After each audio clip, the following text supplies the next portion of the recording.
What's happening, everybody? The Bearded Prepper here. Spring has sprung. You can see behind me, all the leaves are putting out. We've already had to cut grass. And I wanted to bring you a springtime update. We had talked before about getting your greens in early. I'd showed you some fava beans. Some people call them Faber beans that I had overwintered. I had planted last October. Also, I overwintered my kale. And planted my spinach and my lettuce and such as that. Some carrots were growing. Also, my strawberry plants, I was cleaning those up, getting them ready for the spring. So I just wanted to give you a little update, let you see what it looks like, when you prepare ahead and when you've got some things working so that you're going to get food early. The fava beans that I were growing was really the first time I had grown those. It was just kind of an experiment for me, because I had read that in our zone you could overwinter those little plants, those little sprouts.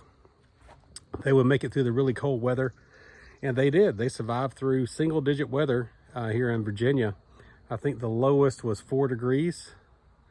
And really and truly, I didn't even have to protect them from the frost or anything. They survived just fine that way. Anyway, let's check it out. Here we have the fava beans. You can see right here, they're already starting to put out big beans. Obviously, you have to shell these for them to be able to be eaten. You don't eat the green pods, but you see some more putting out right there. All over there, just little beans starting to sprout out. And these will run up probably close to 5 foot tall before it's over and just keep sprouting. So here we are in April. For one person, I'll probably have a meal there now. And look at my strawberries. Oh, that's beautiful, beautiful, beautiful. I cleaned them up early in the spring and gave them some fertilizer. I already have some little green strawberries on there. Within a couple weeks, we're gonna be eating strawberries here. Then of course, I showed you my greens that we were planting here in another week or so. You could cut that baby spinach off a lot of those plants now, but I'm gonna let it grow a little bit more.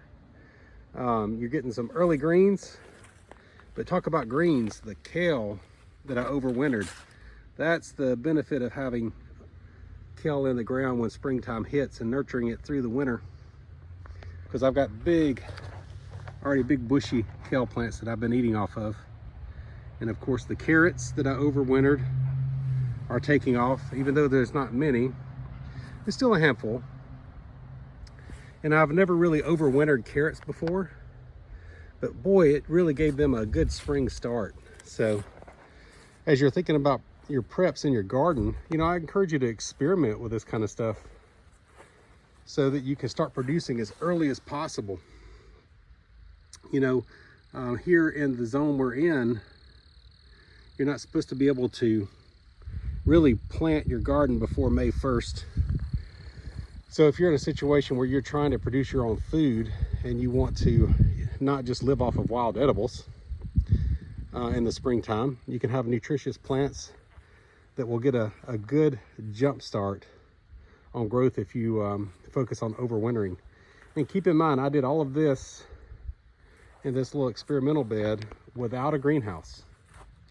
So I think since we're doing a spring update, we'll give you an update on the chickens too. Remember the little chicks I bought? And here are the chickens. For those of you that have been watching long enough to remember back in the winter, I bought some baby chicks that I had found. Since that time, we've had, I know girls, I've got them spoiled. They're used to me bringing them treats and such when I show up. They grew up through the era this past winter when eggs were becoming so short and so expensive. And just this week, we started receiving fresh eggs from these girls. The little white rock chickens there, white leghorn chickens, excuse me, have started laying some white eggs, and I expect these big Brahmas and little red hens to probably start laying within the next week or two. So we're sustainable on eggs, and if need be, chicken. Doesn't matter what happens in the grocery store. It doesn't matter whether there's a shortage or not. We know that we've got a fresh supply. And while we're talking about gardens and chickens and such, I had told you previously about the garden that I was planning to start. This is just a power line right away. My neighbor and I decided to start a joint garden here to use this space that was previously good for nothing except just mowing and having unused open space. So I encourage you to look around at the areas you may have that are not being utilized or are being underutilized, and perhaps you can use them to help feed yourself. This is, you can see we already started bringing in some topsoil.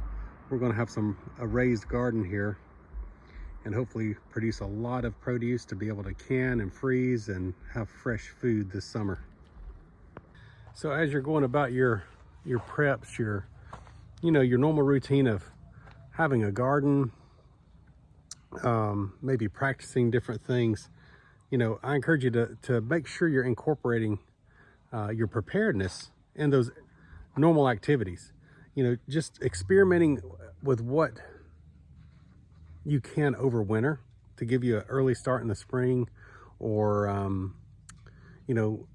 also looking at other options instead of just having one big garden, maybe having multiple small plots so that they're broken up. Some things are okay in partially shaded areas, some like a lot of sun. Some things like, different types of soil than other. So, looking around your house, even if you have a small plot, even if you just have a small lot or backyard, you can grow a lot of things in a small space. It's just about how you arrange it. Some people have nothing but container gardens, and they produce a lot of stuff in containers. It's not just about having a big giant garden. Sometimes it's about knowing what you can do with what you have. So if you don't have a big open space, then become really talented at growing in small spaces.